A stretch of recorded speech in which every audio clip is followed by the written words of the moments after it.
Good evening, good evening, good evening. નમસ્કાર, નમસ્કાર, નમસ્કાર મિત્રો. કેમ છો બધા? મજામાં? આપણે લાસ્ટ લેક્ચરમાં બરાબર વિષયના નામના મૂળ તત્વોમાં પહેલું ચેપ્ટર પૂરું કર્યું. હવે આપણે આગળ વધારીએ આપણી ગાડીને. બરાબર, આજે ચાલુ કરીએ ચેપ્ટર નંબર 3, જે છે પાઘડીનું મૂલ્યાંકન. એને ઇંગ્લિશમાં કહેવાય વેલ્યુએશન ઓફ ગુડવિલ. એવી તો આજે કરીએ આપણે એની શરૂઆત. શ્રી ગણેશાઈ કરીએ. બરાબર, ચેપ્ટર નંબર 3 નું પાઘડીનું મૂલ્યાંકન. પેલા થોડુંક તમને રોડ મેપ કહું. બરાબર, તો આ ચેપ્ટર નંબર 3 11 માર્કનું છે. કેટલા માર્કનું છે? 11 માર્ક. તો હવે એમાં પેપર સ્ટાઇલ કેવી છે? તો કે 2 MCQ છે. શું છે? 2 MCQ, એક વન લાઇનર છે.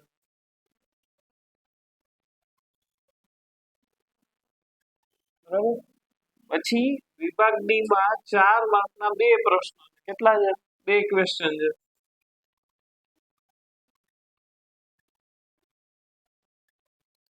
તમને 2 ક્વેશ્ચન છે એટલે 2 માર્ક આના થયા, એક વન લાઇનર ના અને 8 આના. કુલ કેટલા થયા? અથવા સહિત 11 માર્કનું છે. સમજાવું? એક 4 માર્કનો પ્રશ્ન અથવામાં પૂછાશે એટલે ઈ કાઢી નાખો તો કેટલા માર્ક થશે? બરાબર, 7 માર્ક થાય. 7 + 4 એવી રીતના આખી પેપર સ્ટાઇલ છે. અથવા સહિત 7 + 4 તો કુલ 11 માર્ક થાય. બાકી કેટલા માર્કનું છે? 7 માર્કનું છે. એવી સહેલામાં સહેલું ચેપ્ટર કહી શકાય આ. બરાબર, હવે જો આ ના આવડે ને તો પછી કઈ કહેવાનો મતલબ જ નથી, એના જેવું છે. રેડી? કરીએ શરૂઆત. પેલા આપણે થોડીક કથા કરીએ. બરાબર, કથા સાંભળ્યા પછી પ્રસાદ ખાવાની મજા આવે. બરાબર, તો પેલા કથા સાંભળવી થોડીક જરૂરી છે. તો આપણે એની થોડીક તમને કથા કરું. તો પાઘડી, આ ચેપ્ટર અહીંયા 3જા નંબર પર છે. એનું તમને આગળ જતા સમજાશે. જ્યારે આપણે 5મું અને 6ઠું ચેપ્ટર ને કરશું ને ત્યારે તમને આ ચેપ્ટરનું ઇમ્પોર્ટન્સ સમજાશે કે કેમ શું કરવા પાઘડીનું ચેપ્ટર આપણે આપ્યું. બરાબર, અત્યારે પેલો પ્રશ્ન એ થાય કે પાઘડી એટલે શું? બરાબર, તો પાઘડી એટલે અપેક્ષિત નફો કરતા વધુ નફો કમાવાની ધંધાની પ્રતિષ્ઠાનું મૂલ્ય એટલે પાઘડી. શું? તો કે અપેક્ષિત નફો કરતા વધુ નફો કમાવાની ધંધાની પ્રતિષ્ઠાનું મૂલ્ય એટલે પાઘડી. અપેક્ષિત નફો એટલે શું? તમે કોઈ પણ બિઝનેસ કરતા હોય તો તમને અંદાજ હોય ને કે ભાઈ આપને આટલો નફો થશે, તો એને શું કહેવાય? અપેક્ષિત નફો. કે તમારી ધારણા મુજબ તમે ધાર્યો છે કે આટલો થવો જોઈએ, તેને અપેક્ષિત નફો કહેવાય. પણ એના કરતા વધારે નફો થાય, એકચ્યુઅલમાં વધારે નફો થાય, તો એ વધારાના નફા કમાવાની પ્રતિષ્ઠાનું મૂલ્ય જે છે ને એને શું કહેવાય? પાઘડી કહેવાય. રેડી? તમે ઘણી વાર સાંભળ્યું પણ હશે પાઘડી શબ્દ. ઘણા લોકો ઘણીવાર તમને વ્યવહારમાં જોવા મળે કે પાઘડી શબ્દનો ઉપયોગ કરે છે. તો આજે ઘણીવાર શું થાય કે લોકો માર્કેટમાં, બજારમાં તમે જાઓ, બરાબર, તો ત્યાં તમને અમુક ઘણા વર્ષો જૂની તમને જોવા મળશે પેઢીઓ. તો તમે ત્યાંથી વસ્તુ લેશો તો એની પ્રતિષ્ઠા છે કે ભાઈ ત્યાંની વસ્તુ સારી હોય.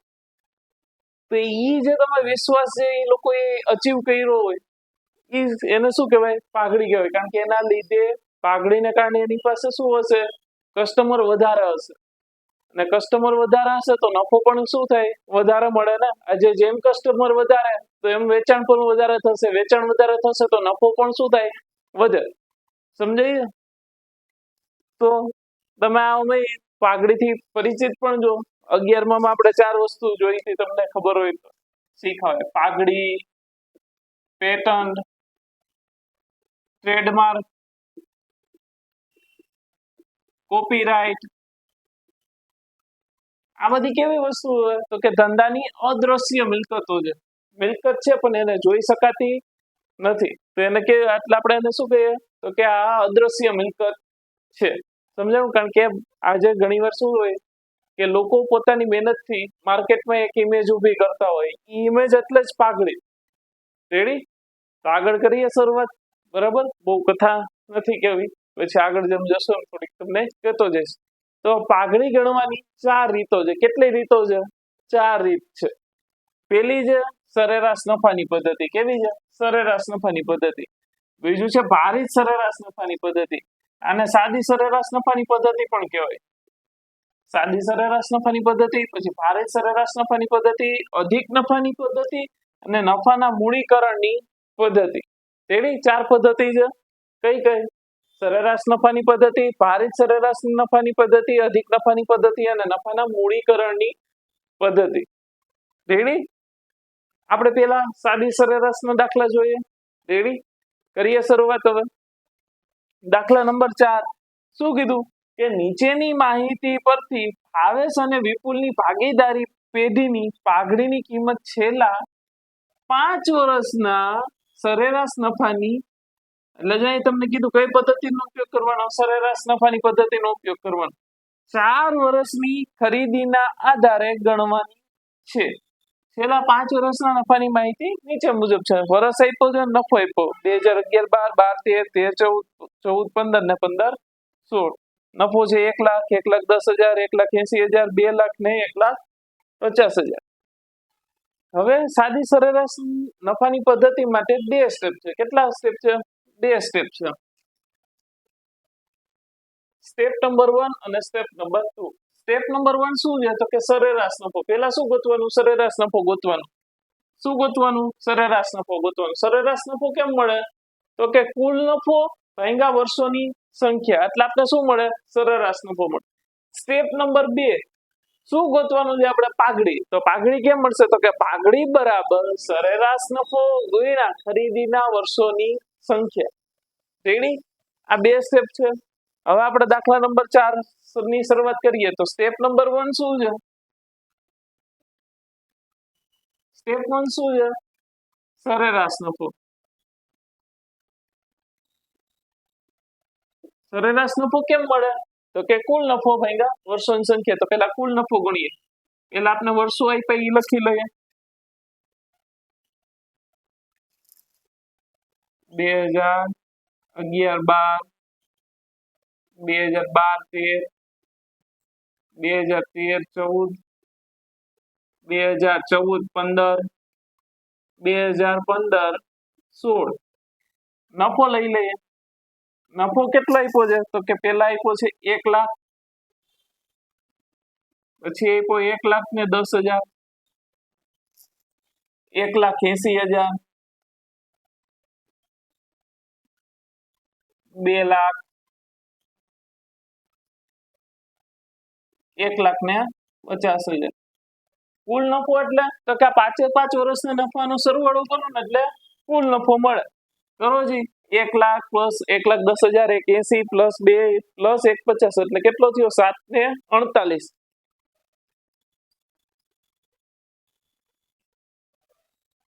આ શું છે? તો કે કુલ નફો છે.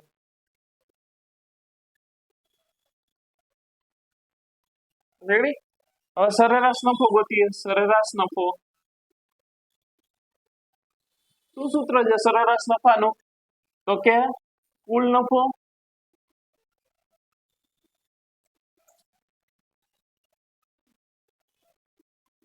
વર્ષોની સંખ્યા. તો કુલ નફો કેટલો છે આપણી પાસે? કેટલો છે? 7,48 ભાગ્યા 5. રોજી કેટલા આવે? 7,48,000 ભાગ્યા 5.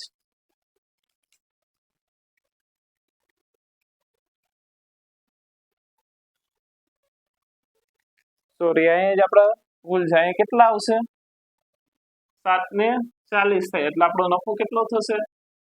7,40. 7,40 ભાગ્યા 5 એટલે કેટલા આવ્યા? તો કે 1,48,000. આ શું આવ્યું? તો કે સરેરાશ નફો આવ્યો.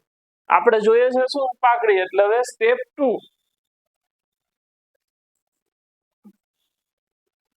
સ્ટેપ પાઘડી બરાબર શું આવે? સરેરાશ નફો ગુણ્યા ખરીદીના વર્ષોની સંખ્યા. સરેરાશ નફો કેટલો આવ્યો? તો કે 1,48,000. ખરીદીના વર્ષો કેટલા આપ્યા? જો અહીંયા આપ્યું છે કેટલા આપ્યા છે 4 તો કેટલા થશે 5,92,000 જોશે પાઘડી કેટલી થશે 5,92,000 આ કઈ પદ્ધતિ છે સાદી સરેરાશ નફાની પદ્ધતિ સમજાય છે ને આમાં રેડી હવે આપણે આગળનો દાખલો જોઈએ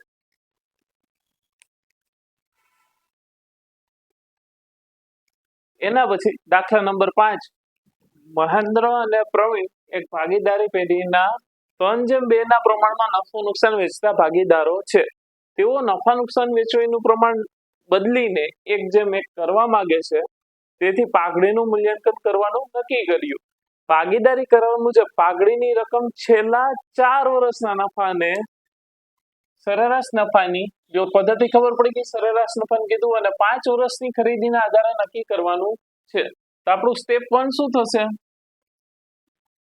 પેલા સરેરાશ નફો ગોતવાનો બરાબર તો આપણે વર્ષ આપી દીધા છે નફો આપ્યો છે વર્ષ 13-14 માં 60,000 નો નફો થયો 14-15 માં 80,000 નો થયો 15-16 માં કાઉન્સમાં એ તમને 20,000 આપ્યા છે એનો મતલબ એવો થાય કે માઇનસ છે શું છે માઇનસ માઇનસ એટલે ખોટ ગઈ હોય નફો થવાની બદલે શું થયું ખોટ ગઈ 15-16 માં કેટલાની ગઈ તો કે 20,000 રૂપિયાની ગઈ પછી 16-17 માં પાછો નફો થયો 30,000 રૂપિયાનો રેડી તો પેલા આપણે શું ગતિએ આપણું સ્ટેપ 1 યાદ કરો સ્ટેપ 1 શું છે તો કે સરેરાશ નફો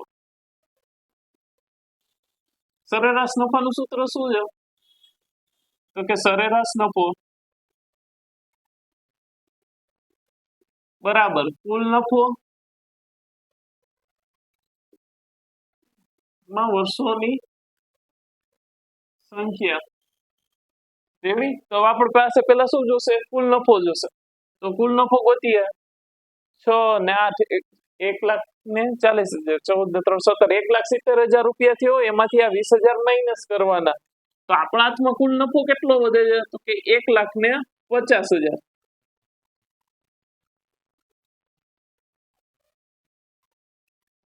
કુલ નફો આપણે મળી ગયો 1,50,000 કરીએ મૂકીએ સૂત્રમાં 1,50,000 વર્ષો કેટલા થયા તો કે 1 2 3 ને 4 વર્ષ 1,50,000 ભાગ્યા 4 એટલે કેટલા થાય 37,500 સરેરાશ નફો મળી ગયો તો સ્ટેપ 2 શું લેવાનો સ્ટેપ શું હોય 2 પાઘડી પાઘડીનું સૂત્ર શું થયું તો કે પાઘડી બરાબર સરેરાશ નફો ગુણ્યા ખરીદીના વર્ષોની સંખ્યા સરેરાશ નફો કેટલો છે 37,500 ને ખરીદીના વર્ષો આપણે કેટલા કીધા 5 37,500 ગુણ્યા 5 એટલે કેટલો થયો તો કે 1,87,500 તો પાઘડી કેટલી થશે 1,87,500 રેડી અહીંયા સુધી હવે આપણે આગળ જોઈએ ભારિત સરેરાશ નફાની પદ્ધતિ કઈ પદ્ધતિ ભારિત સરેરાશ નફાની એના પછીની પદ્ધતિ છે ભારિત સરેરાશ નફાની પદ્ધતિ કઈ પદ્ધતિ છે ભારિત સરેરાશ નફાની પદ્ધતિ પેલા આપણે કઈ જોઈએ સાદી સરેરાશ છે એના પછીની પદ્ધતિ છે ભારિત સરેરાશ નફાની પદ્ધતિ એમાં 2 સ્ટેપ છે તો સ્ટેપ 1 શું આવશે ભારિત સરેરાશ નફો ભારિત સરેરાશ નફો બરાબર શું થશે તો કે કુલ ભારિત નફો ભાગ્યા કુલ ભાર બરાબર આ પે સ્ટેપ 1 થયું હવે સ્ટેપ 2 છે તો કે પાઘડી પાઘડી કેમ મળશે તો કે ભારિત સરેરાશ નફો ગુણ્યા ખરીદીના વર્ષોની સંખ્યા રેડી કરીએ શરૂઆત તો રકમ આપી આપણે એના દાખલા નંબર 6 માટે કે નીચેની માહિતી પરથી ભારિત સરેરાશ નફાની રકમ શોધો ખાલી ભારિત સરેરાશ નફો જ ગોતવાનો છે પાઘડી ગોતવાની નથી સ્ટેપ 1 જ કરવાનું છે હવે વર્ષ જો પેલા 4 વર્ષ આપ્યા 2013 14 15 15 16 ને 16 17 નફો આપ્યો છે 60,000 70,000 90,000 ને 1,00,000 ને 10,000 રેડી સ્ટેપ 1 કરીએ સ્ટેપ 1 શું છે તો કે કુલ ભારિત નફો છેદમાં કુલ ભાર. તો આના માટે બે વસ્તુ મારે જોશે, કુલ ભારિત નફો જોઈએ અને કુલ ભાર જોઈએ. સાદી સરેરાશમાં આપણે શું શબ્દ વાપરતા હતા? કુલ નફો શબ્દ વાપરતા હતા. અહીંયા શું એડ થઈ ગયું? ભારિત નફો થયો. તો આ દાખલા કેમ ગણાશે જોઈએ તો પેલા લખાશે વર્ષ, બરાબર, પછી નફો જે આપણે આપ્યો છે રૂપિયામાં, બરાબર, એના પછી ત્રીજી કોલમ આવશે ભારની, બરાબર, અને ચોથી કોલમ આવશે ભારિત નફાની.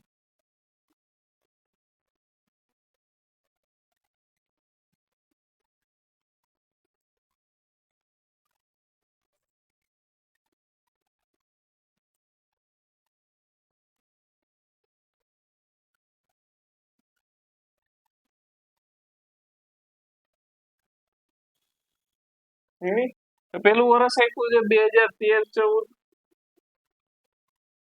2014-15, 2015-16, 2016-17.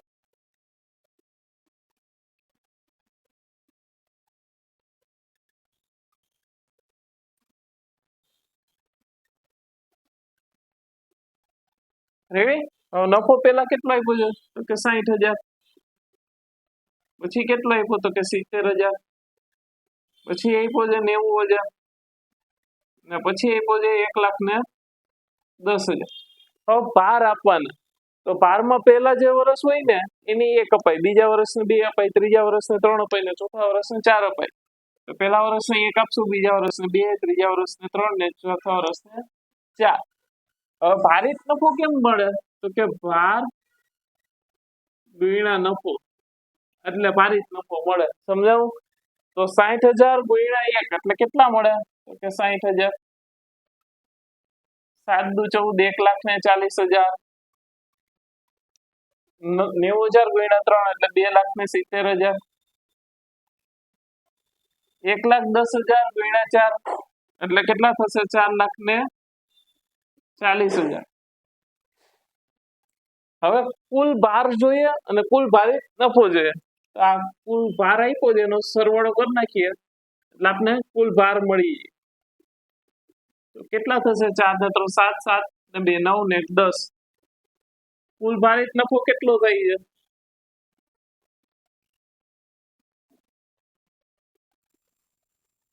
60,000 પ્લસ 1,40,000 2 લાખ, 2 ને 2 4, 4 ને 70, 4 ને 70, 70, 5 ને 10, 5 ને 9 ને 9,10,000. એકવાર કેલ્સીમાં કરી લઈએ છતાં પણ 60 ને 14,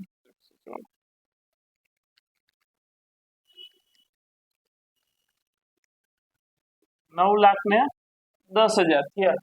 રેડી? તો હવે આપણે ગોતીએ સ્ટેપ 1 જ છે, બરાબર. શું ગોતવાનું છે? નફો.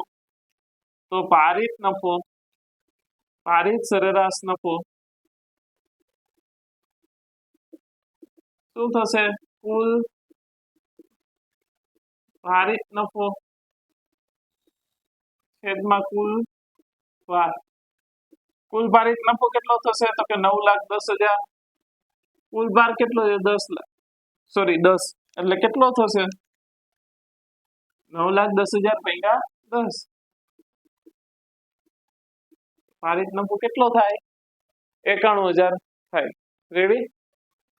હવે એક વસ્તુ બીજી અહીં યાદ રાખજો ભારિત સરેરાશ નફા માટે, કે જ્યારે ભારિત સરેરાશ નફાની પદ્ધતિ કીધી હોય ને, અથવા તો તમને ઘણીવાર એવું પણ દાખલામાં કે ભાઈ તમને યોગ્ય લાગે એ પદ્ધતિથી દાખલો ગણો, ત્યારે ખાસ ધ્યાન રાખવાનું કે જો ભારિત સરેરાશ નફાની પદ્ધતિ હશે ને તો એમાં હંમેશા નફાની રકમ વધતી હશે.